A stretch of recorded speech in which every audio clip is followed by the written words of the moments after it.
Okay, so ladies and gentlemen, we're going to talk about European imperialism in Africa today. And if you take a look here, a couple quick things I want to show you. We know that as time has gone on, the Europeans stepped out from Europe for a lot of reasons. Some of them were reasons that, Europe was terrible, and others were, reasons that kind of pulled the Europeans out. But what we do know is that the early stages of exploration, the 14, 15, 1600s, 1700s, really focused on the New World and not so much on Africa until the 1800s. And you can see the growth of the colonies, so that by 1914, almost all of Africa has been spoken for. Well, the reason for this is kind of multifaceted, and that's really what we're going to look at today, is this kind of second wave of imperialism. So after the United States gets its independence, after the South American countries get their independence, Europe tends to shift, and they start looking more towards Africa, India, China, Southeast Asia, and these are areas where they tend to stay. And there's a lot of motivations for that, and that's really what we're going to talk about today. So our objectives here are pretty straightforward. Explain the long-term causes of the European imperialism in Africa. Explain the short-term causes. What are some key vocabulary and their significance? And then obviously evaluate what do you think the importance of each cause of European imperialism would be. So if you had to rank them, what ranking would you give them? But we'll come back to this. So first and foremost, it's important to know where Africa is. And I couldn't think of a simpler way to do it. You are here. Here is Massachusetts. Africa is here, across the Atlantic Ocean. All right. It is also south of Europe. And it kind of begs the question as to why the Europeans didn't seem to get to the interior of Africa until the 1800s, when they'd made it to California, in the 1600s. So it seemed a little weird that it took them 200 extra years to get to the interior of Africa. And the reason for that is multifaceted, right? There's a lot of reasons for it, which we'll get into in just a moment. Before we do, I do have to offer a disclaimer, and it's going to be kind of weird and ironic and hypocritical, and you'll see why in a moment. It's important to remember that Africa is not one country. It's a continent. It's incredibly diverse. That anything you would think about Africa or say about Africa, which might be accurate in one location, is probably inaccurate for others. In other words, Africa is not all hot and dry. Some places are very wet. Some places are incredibly modern. Some places not so much, incredibly rural. So we don't want to think of Africa as a monolith. We don't want to think it as one, completely the same, regardless. It's incredibly diverse. Cultures, languages, ethnic backgrounds, religions, all that stuff. Political ideologies, all that stuff. So it's incredibly diverse.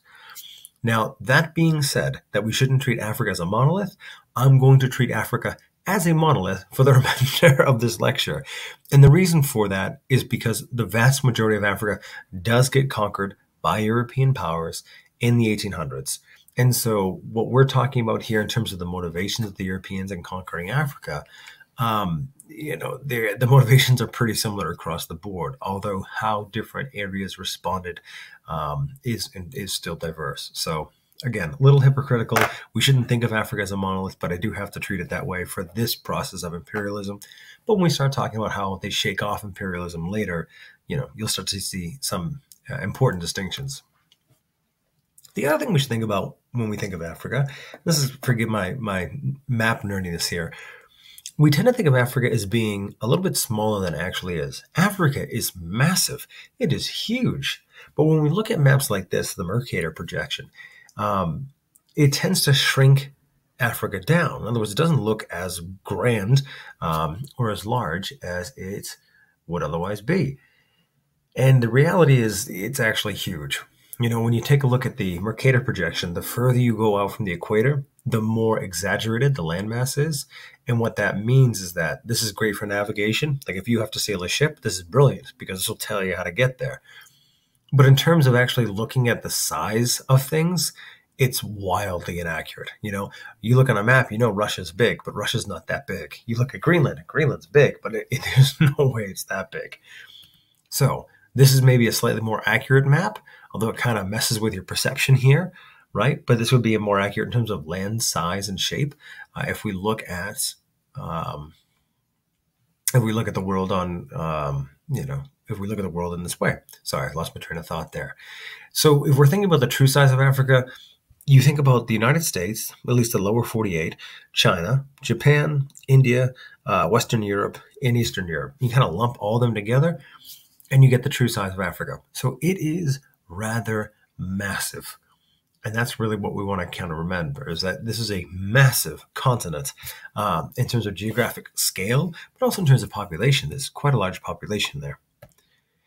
So what are we talking about here in terms of timing of it? Well, in 1808, the U.S. abolished the slave trade. We were no longer going to allow people to take slaves from Africa and bring them to the United States. The argument was this would help eventually bring slavery to an end in the United States. We know that's not the case. We know that instead of trading slaves internationally, it became more of a domestic business, which is awful, clearly. In 1815, Napoleon is defeated at Waterloo, so we're after the French Revolution. And by 1847, we start to have some of the little sparks, like David Livingstone investigating the interior of Africa, which we'll get to a little bit. But the U.S. is going to be preoccupied with U.S. Civil War. And then by 1884, most of Africa by that point had been carved up. So there's an agreed upon who gets what in 1884, and by 1914, that agreed upon who should get what. By 1914, all those European countries have those areas firmly under control. So the Berlin Conference was more like, all right, how should we divide it up? And by 1914, they actually have taken control over it. So I guess the big difference between the Berlin Conference of 1884 and the map of 1914 is that the maps are the same, but in 1884, they haven't projected their strength yet. They weren't actually in these areas that they were carving up yet. They were just doing it in Berlin, so the other European powers knew who was going to be in charge of what area. By 1914, they had really dominated these areas in particular. So what is imperialism? Well, imperialism is a social, political, and economic domination of one country by another. So in this case, when we say social domination, we're talking about you step into this country that you've dominated and you are the new social elites. And that's what the Europeans are. When they step foot onto Africa, they are the highest social class. Why is that the case? Because they control the political establishment. In Africa, you have the Europeans being the dominant political class. They are the ones in charge making the decisions. Now, there would be local African leaders that would have some sway in different levels of it. Sometimes the Europeans would leave local African leaders in charge of areas and to rule on behalf of the Europeans if they didn't have the time or energy or resources to man them directly. But at the end of the day, you always report it back to the European powers. They're the ones kind of making the decisions. And then obviously the economic domination, as we'll talk about here with the Industrial Revolution, the Europeans needed natural resources. They needed markets. So, as I've mentioned before, why the heck do the Europeans get all the way over here, right, before they get into the Congo right here? Because this is significantly closer, and it's all land as opposed to going across one ocean and either making your way across the continent or sailing all the way around the Cape Horn and then up. So it doesn't seem to make a whole lot of sense here. Well, there's several reasons for it. Reason number one, massive desert. The Sahara is extraordinarily difficult to get through. So item number one, natural boundaries, desert. So from getting from the north, it's difficult to do at best. So that's kind of like your big brick wall here. And then on the coast here, you have fast flowing rivers that kind of flow out to the ocean. So it's hard to sail up them. And many European ships just flat out couldn't do it. Africa itself, in terms of landforms, is like a high plateau. In other words, it has steep cliffs on either side. So there's not a lot of natural good harbors. And it's pretty tough to get into. It's pretty tough to find a place to weigh anchor, find shelter, and then, get in there. So, really good harbors are few and far between in Africa. And there's not a lot of easy access into the interior, is where we're going here. Combine that with powerful African kingdoms that kept people to the coasts and the things the Europeans wanted prior to the 1800s were brought to the coast anyway. And that, of course, is slaves. When we talk about slaves, we're talking about African kingdoms on the coast going into the interior of the country, the continent, taking people and then bringing them to the coast and giving them or selling them to the Europeans. And the point there is just a literal statement of, well, the Europeans are able to get what they need by staying to the coasts, and they don't need to go inland. What's the point? Why go any further inland if it's not required, is really what it comes down to. Another reason, and probably one of the easiest to understand and one of the more prolific reasons, is malaria. Malaria is prevalent in areas with a lot of mosquitoes, which would be warm areas, lots of water, like some of the rainforests you have in Central Africa, Central and Southern Africa. Europeans going in there without any kind of natural immunity, they're going to die in large numbers. And so any expedition to going to a hot, wet place, it's not going to work well for the Europeans. They are well aware of this, and so they tend to stay away from them. But by the 1800s, that had all changed. By the 1800s, you've got steam engines to get up those fast-flowing rivers. By the 1800s, you have, breech-loading rifles, where you have multiple capacity magazines so that you can have a shotgun or a rifle with 12 rounds in it ready to go. You have quinine, which helps cure and prevent malaria. So it prevents you, it's a preventative to help you stop from getting it. And if you do get it, it's lessens the severity. So suddenly all these things start to become more available, which slowly eliminate the barriers to get into Africa. I mean, heck, even the Sahara Desert. Sahara Desert is vast and it's huge, but the Europeans have railroads. If they can just lay one railroad track, I mean, think of how fast you can get through the desert on railroad. So these obstacles slowly start to fall away. And then even the slave trading posts, they don't look for slaves anymore. What the Europeans want is gold, ivory, coal, things that the Africans themselves would not be willing to give up. If you're an African kingdom, why are you going to give up gold on your land and hand it over to the Europeans? That's mind-boggling. It makes no sense. Gold has value to you. You kidnapping somebody else and handing them over, well, that's just good business. But, giving up your gold, your money, your natural resources that have value to you, that's a whole nother thing. So then I guess the question is, why did the Europeans do it? Why did they go into Africa? Why did they imperialize it? Well, number one is economic competition, spurred on by the Industrial Revolution. The Europeans need markets. They need people to sell their goods to.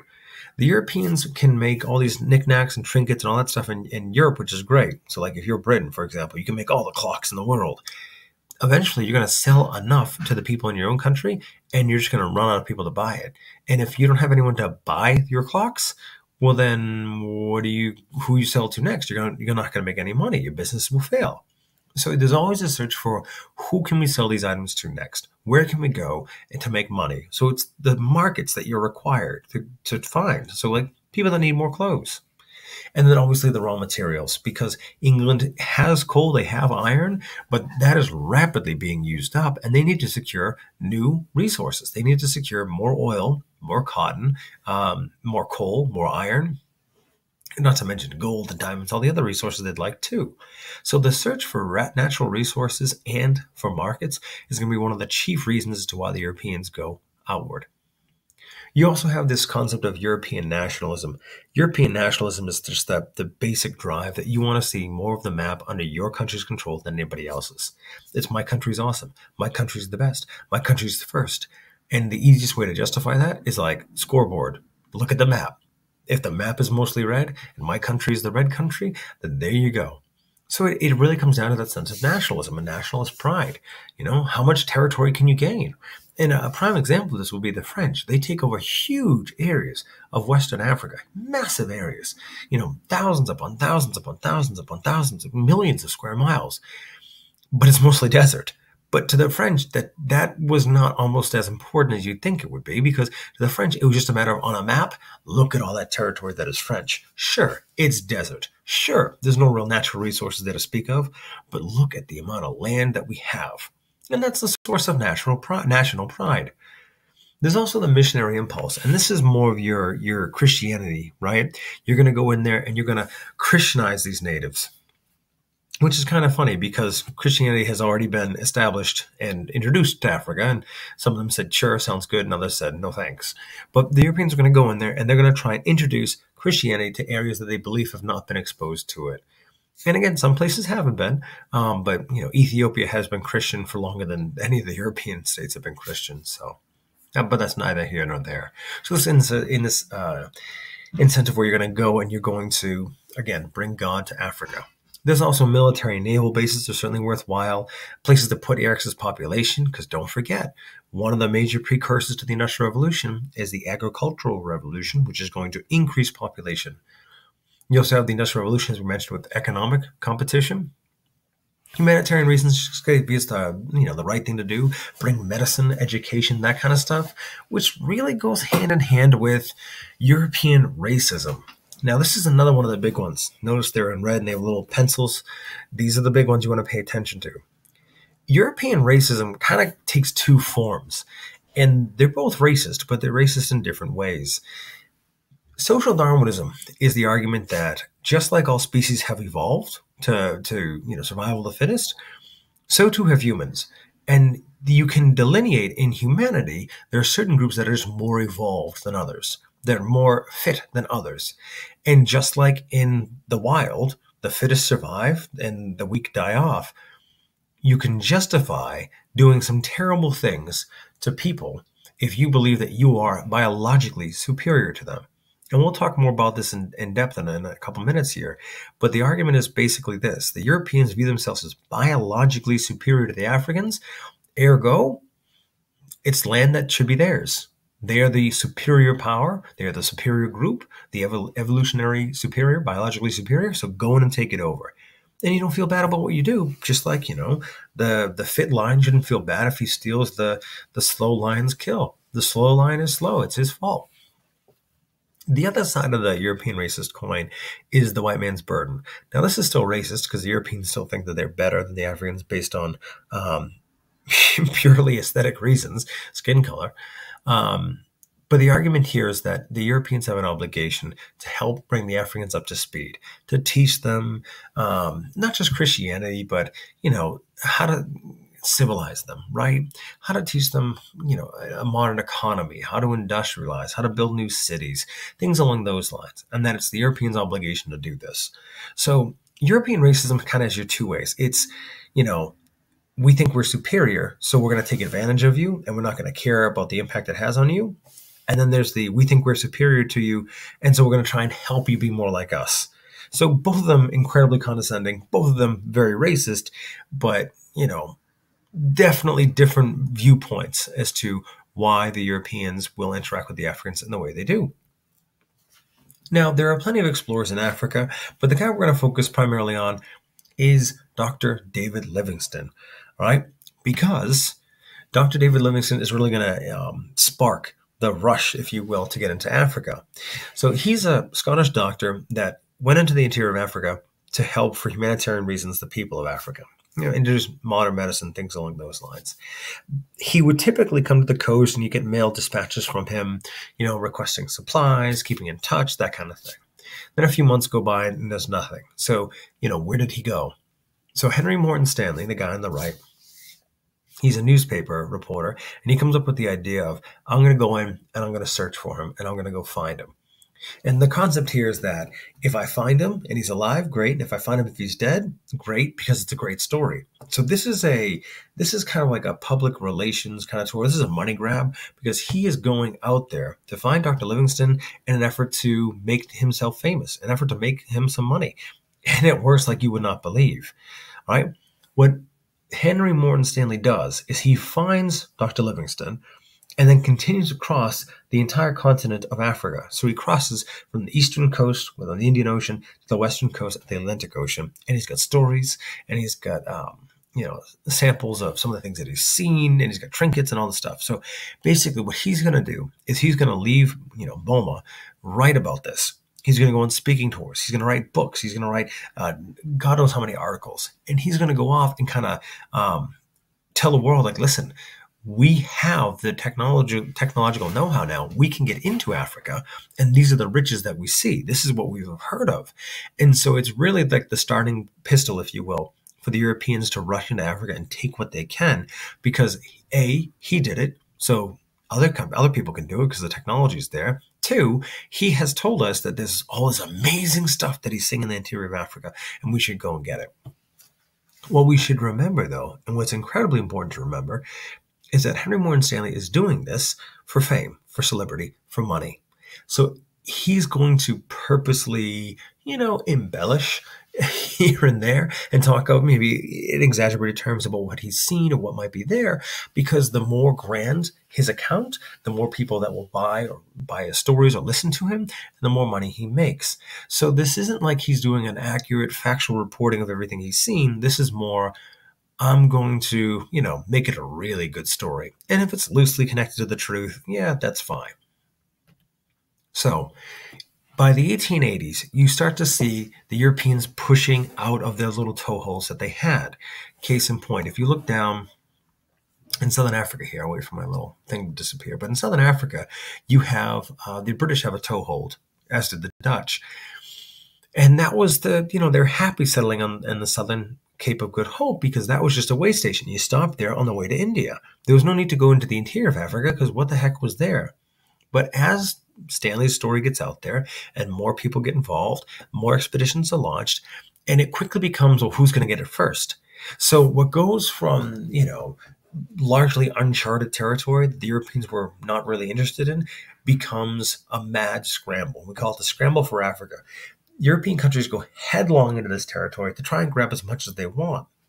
They don't even know what's there. But the idea is that you got to take as much as you can, because you claim as much territory as you can, and you'll figure it out later what's actually there. Because if you wait to see what's actually there, someone else may lay claim to it. And so that's why the Europeans end up dividing up Africa at the Berlin Conference in 1884, 1885. They meet with this giant map of Africa, and they start divvying it up. Because while they all want a chunk of Africa, they're not willing to fight over it. Because if you're, why are you going to fight? Why is England going to fight Germany for some piddly piece of Africa that might not even be worth it? So they sit down. This is one of Otto von Bismarck's brainchilds. He sits down and you discuss, and you figure, okay, we're going to carve up the map of Africa. So the Belgians are there, the Brits are there, the French, the Spanish, the Italians, the Germans, everyone's there, except the Africans. They were not invited. Not only were the Africans not there, but you didn't have any maps, laying out the ethnic boundaries, the ancient kingdoms or tribes. You didn't put a lot of natural boundaries there either. So what you have is the Europeans that are making these political boundaries on a map, completely ignoring the realities on the ground. So when people point to Africa, one of the comments you might hear is like, well, Africa has been independent now in some places, for 80 years. Like, why can't they get their act together? Like, it's ridiculous. Like, get their heads out of their backsides and let's go. Well, one of the reasons you might have that is because the lines of the map of Africa today look very similar to the lines in the map that you see here. Well, these are the colonial lines. So what you've done is you've just given your colony independence, but you haven't fixed the problem, which was that you grouped a bunch of groups that don't like each other, that always compete, into one country, like in the case of Nigeria. Nigeria right here is a British colony, but within that colony, you have the Hausa Fulani, you have the Yoruba, and you have the Igbo, and they don't get along. Religiously, they're different, ethnically different, culturally different. They don't get along. They've never really gotten along. Now, that doesn't mean they can't, that doesn't mean they're going to go to war and kill each other. But what it does mean is that they don't like getting ruled over by each other. So Nigeria gets its independence as one unified country, when it probably would have been better off if Nigeria, Cameroon, and French West Africa, all got independence at the same time, and we redrew the boundaries. Because then you would have a more stable, and I would argue probably more successful, independent countries there. But that model is what happens across Africa, right? It's piecemeal. So these boundaries that you see have zero bearing on who was actually on the ground and who lives there, okay? So you have to keep those things in mind. If you're living in Africa and you have an African kingdom and the Europeans come and say, all right, we're in charge now, and they have the guns and the weapons, so you say, fine, we'll listen to you. And suddenly now the land that you've been living on for hundreds and hundreds and hundreds of years gets cut in half, where you can't go there anymore. Like, this is how hard it's going to be for the people of Africa to get used to this. And most of them do not want to get used to it and fight back. And we'll talk more about that a little bit later. But from the European perspective, it didn't matter, right? Because from the European perspective, they were biologically superior. The concept of social Darwinism is arguing that there are certain human beings that are just inherently or biologically superior. And the evidence of it is pretty straightforward. The Europeans look at it and say, we have the steamboat, we have quinine, We have the machine gun. We have these textile mills. We have conquered the New World, North and South America. We are here in the middle of Africa. That by itself, those facts, indisputable facts, which they are, that's proof that we are superior. It's what the European mindset would be. Now, all that is well and good, but that's not a biological basis for it. And so what you see in the 1800s and early 1900s is you see a number of scientists set out to try and prove some biological superiority. In other words, what's a biological indicator that show that Europeans are more advanced than the Africans? And it turns out there's nothing there. They've got nothing. Because the hierarchy that the Europeans had in their minds of where every ethnicity should be, there's no biological indicator that fits with all those. Like if you want to go skin color, that doesn't work across the board. So the argument the Europeans put out that they are biologically superior, there's no evidence for that. And in the 1800s and early 1900s, they'll point to things where it's like skull shape and size and, the bumps in the head and all these other things. But it's all bunk. And by, any decent scientist, even some at the time, recognize it and dismiss it as such. Although to be fair, many Europeans bought into it because if someone's going to tell you you're better than everybody else, you're not going to look that hard into it because you like being told you're better. So social Darwinism, where does it come from? It comes from Darwin's theory, right? Survival of the fittest. So if it's survival of the fittest in the natural world, why wouldn't it be in society? The rich are superior to the poor, Europe is superior to Africa. And what that does is that justifies the destruction of the weak to the strong. So as you are a European country and you're rolling in and Africans are resisting, or you're forcing people to work in the gold mines or diamond mines, or you're forcing them to harvest rubber in the Congo, or just treating them terribly, you can do it guilt-free because you are biologically superior to them. And that is what this does. We talked about economic systems, how some systems justify the conditions that exist, i.e. capitalism, and some try to fix it. Social Darwinism justified the exploitation of the Africans by the Europeans on biological grounds. It wrapped it up in science. And that's the problem. That's the issue that you have there. Because remember, just because you're technologically advanced doesn't mean you're morally advanced as well. On the flip side of this whole racist incentives for conquering Africa is The White Man's Burden. It's initially a poem by Rudyard Kipling, the same guy who wrote The Jungle Book, and it emphasized that the Europeans have to civilize Africa, that they have to go in there and teach the Africans how to be, quote unquote, human. Now, what that means is going in there and get them to wear pants and shirts and, go to church on Sunday and eat with a knife and fork and all these other things. The problem is that there's a reason, many African tribes wore less clothes than the Europeans because it's really hot in Africa. So you want to know why the Africans weren't wearing three-piece suits when you arrived? Because it's freaking hot. That kind of makes sense.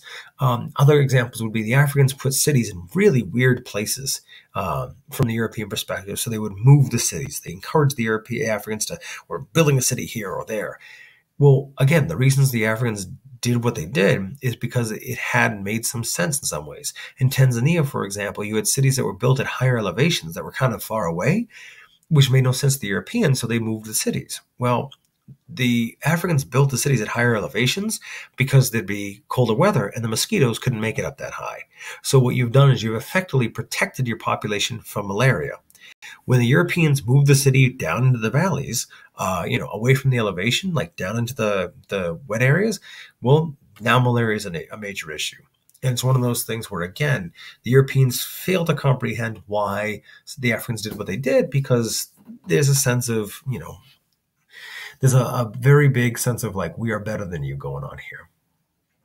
So illustrated here, you can see the White Man's Burden poem, right? This is the political cartoon. You have Uncle Sam, and Uncle Sam's carrying, you got Cuba, and you got the Philippines and Hawaii and Puerto Rico, and carrying them up to civilization. And you have, John Bull, who's the Great Britain caricature, China, India, Egypt, Sudan, South Africa, or the Zulu, and they're carrying up there over oppression and ignorance and vice and brutality all the way up to civilization. And the argument here is that it's hard work, but you know what? This is what is required. This is the obligation of the United States and Britain and all other enlightened countries. The reality, I think many people would argue, is it's more like this. All right. The concept of these are the areas that are carrying the weight of these countries on their shoulders because they are the ones who are digging up the natural resources and then having to buy the products and all this other stuff. So, you can definitely make the case of white men's burden that the Europeans and Americans brought things to those they conquered, whether it be modern medicine, modern education, connection to the world, new goods they didn't have access to. Those are all wonderful positives. So, maybe it is white man's burden. On the flip side, what was required of the people in those areas that they were conquered by? Well, they lost their political freedom. They got zero social mobility. You couldn't move up. In many cases, work was required, like it was expected as not slavery, because no one likes to use that term to describe this, but it was the tax you have to pay, you can pay in completed product. So you have to farm, you have to harvest these things, you have to go get your gold and diamonds. So it might not be slavery, but it's not that far off. Or in the Congo, where you have to harvest rubber, and if you get your arm cut off if you misbehave. So we're seeing these examples here of the Europeans, overestimating how much they're bringing into the system and really underestimating how much they're getting out of from the natives that are there, whereas the indigenous population there is viewing it, very, very differently. All right. One of the more popular examples here, right? The Pear soap. And this is one of those things that is important to pay attention to because it's things that we would miss subtly in advertising, especially, but has, double meanings. The reading goes, the first step towards lightening the white man's burden is through the teaching the virtues of cleanliness. Pear's soap is a potent factor in brightening the dark corners of the earth as civilization advances, while amongst the culture of all nations it holds the highest place. It is the ideal toilet soap. It's a bar of soap. Notice the captain washing his hands. Notice the ships in the corners bringing it across the far seas. The native personnel in the bottom right there on his knee, like, oh my goodness, the soap, fantastic. But then look at the hinting here, right? The idea that the Europeans are the best, the lighter skin color there, the first step towards lightening the white man's burden. Well, a burden is something heavy you got to bear. So yeah, you can lighten it. You can take stuff off and make it lighter, but you can also lighter the color of something, like perhaps lightening the skin. All right. Pear soap is a potent factor in brightening the dark corners of the earth. Well, you're going in Africa where this population has a darker skin color, and you're going in there and Europeans have a lighter skin color, and this soap will brighten the dark corners of the earth. So again, it makes these kind of, subdued claims here, maybe not so subdued claims, that, the Europeans are superior because of the skin color, and they're pairing it with this kind of, the virtues of, washing your hands frequently, which we know is a positive. So you're combining that kind of racial hierarchy in with actual science, which makes it so hard to get past for many people, right? It's one of those things, if there's a tiny bit of fact connected to this, insidious lie or whatever it might be, it's really hard to separate those two because people can trace it back and say, well, that fact is accurate. So, if this is true, then the rest of it must be true as well. And then lastly, we see modern variations of this all the time, in terms of, call it being polite, racial insensitivity, whether it's the frito bendito. I mean, I remember watching commercials with him on as a kid. Uncle Ben, Uncle Ben is, I think he's going to be discontinued now, but, he's a slave, as is Aunt Jemima. Notice this is what Aunt Jemima originally looked like. And again, today she's kind of this kindly old grandmother figure, but she was originally a slave. And what you're doing by having these advertisements and such, you're kind of promoting this understanding. You're promoting this belief that this is what things actually are. Because like the Land O'Lakes Butter Girl, how many times do you run into Native Americans? So if they're portraying, this is the view that they're portraying, it's a feedback loop, right? The idea is that we expect Native Americans to look like this, and then we see them depicted like this, and so it reinforces our belief that that's what they looked like. So that's the kind of feedback loop we're talking about here. But all of these things are things that exist that fall into prey of that. They're not factual representations of the people they represent. You know what I mean? It is continuing to promote the misunderstanding of cultures. And that's what you really get out of imperialism, is that when you go in and conquer these areas, things that are done with reasons that make sense to the indigenous population, but not to you, get stretched out of proportion, make no sense, and there's no effort to really understand it. And so these kind of misunderstandings compound over time, and so they just become accepted, of whatever it might be. So, what have we done today? We've talked about what imperialism is, when one country dominates another, politically, socially, economically. We've talked about why the Europeans do it. They do it for economic reasons, right? The Industrial Revolution, that economic competition. They do it for nationalistic reasons. They want more land. They want to be the biggest country on the map. They do it for racial reasons. White man's burden of social Darwinism. And they finally do it for that missionary impulse, right? They want to civilize the people and Christianize them and kind of improve their standing. We know that Dr. David Livingstone and Henry Morton Stanley, their initial investigations into Africa really spark, right, the Europeans in rushing into Africa, that time period called the Scramble for Africa, where they just are taking land left and right. And we know that that territory was carved up at the Berlin Conference without any Africans present or without any thought to where the actual ethnic or political or topographical layout of what Africa actually looked like or was on the human side. And we also know that white man's burden, social Darwinism played important roles in the Europeans going into Africa. If the Europeans thought they were good people, they went into Africa with the white man's burden mindset that they're going to improve the lives of the Africans by teaching them how to do things the right way, the European way. Whereas if the Europeans thought that they were the best, then they went into Africa and they took advantage of people that were there because they thought biologically it is justified as I am superior to them. I hope this makes sense. And as always, if you have any questions, feel free to ask.